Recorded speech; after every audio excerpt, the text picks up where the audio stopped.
We've thought about, obviously, other departments use facial recognition. We've thought about what the future holds. We don't have any current plans to employ that technology, but we have thought about in the future, if we were to do that, what types of things would we want to use it for, and what types of controls would we want to do? And I think, what was said earlier about taking care of some of this on the front end makes total sense versus here's new technology. Okay, guys, go use it. Now let's figure out how we're going to control it or use it.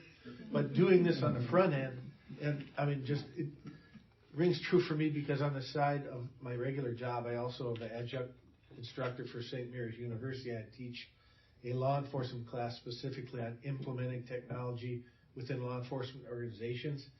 And I harp on my students the same thing is a lot of departments do this, get a technology, this is really a cool toy, and let's figure it out later. But go to groups like this, figure out what those issues are in advance before you get that technology, and you may encounter something that's insurmountable or can, contrarily, be changed to make it a lot easier.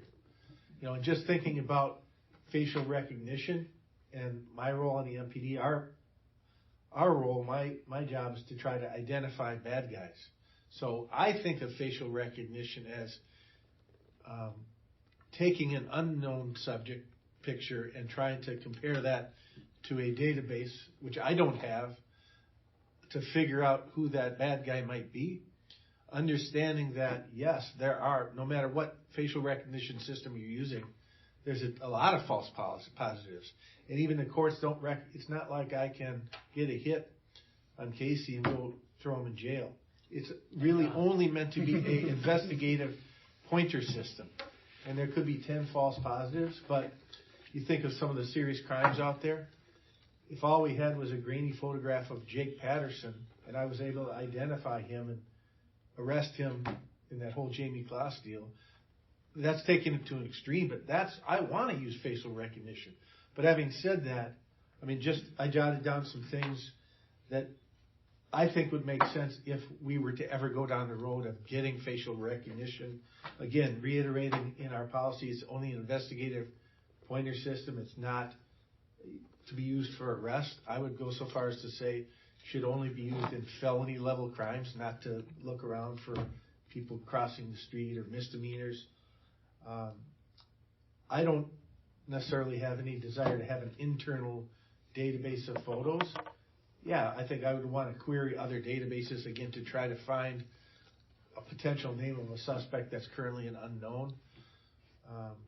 Passive system only, to me, that sounds very reasonable. I don't see any current need for any live scan of Mission Impossible type stuff. But again, if we can compare it to and just use it in a passive situation, that could potentially be a benefit. Strictly limiting personnel use so that it's not, 900 police officers can access this, but similar to a lot of the other technologies where only my 15 or so intelligence analysts have access to this, just like ALPR currently.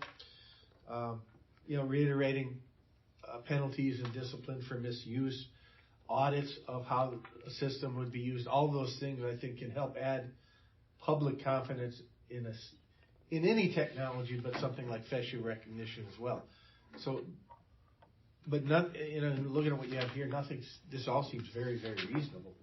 And I think we share a lot of the same goals as it relates to this. So, just some thoughts.